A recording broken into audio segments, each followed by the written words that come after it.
ఏ శుభకార్యంలోనైనా పూలకు ప్రత్యేక స్థానం ఉంటుంది. పూల అమ్మకానికి కడియం పూల మార్కెట్ ప్రత్యేకతే వేరు. పెళ్లిళ్లు, శుభముహూర్తాలు, భక్తి శ్రద్ధలతో మహిళలు జరుపుకునే శ్రావణ శుక్రవారం వ్రతాలు ఒకేసారి రావడంతో పూల ధరలకు రెక్కలు వచ్చాయి. కడియం మండలం కడియపులంక అంతర్రాష్ట్ర పూల మార్కెట్ అమ్మకం కొనుగోలుదారులతో కిక్కిరిసిపోయింది.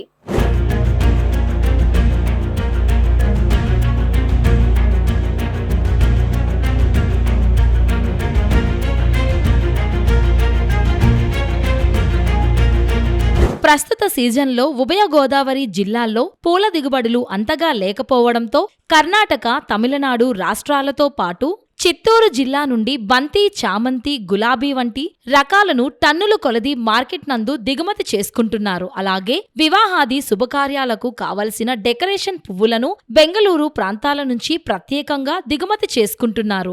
అలాగే శ్రావణ శుక్రవారంకు కావలసిన పూల కొనుగోలు నిమిత్తం శ్రీకాకుళం, విజయనగరం, విశాఖ తదితర జిల్లాలతో పాటు రాష్ట్ర నలుమూలల నుంచి వ్యాపారులు వచ్చి పూలను కొనుగోలు చేసి తీసుకువెళుతున్నారు. ఉమ్మడి ఉభయ గోదావరి జిల్లాల నుంచి కూడా కొనుగోలుకు వ్యాపారులు తరలివచ్చారు. అంతేగాక ఆర్డర్లపై స్థానిక పూల వ్యాపారులు ఆర్టీసీ బస్సుల ద్వారా ఎగుమతులు చేపట్టారు.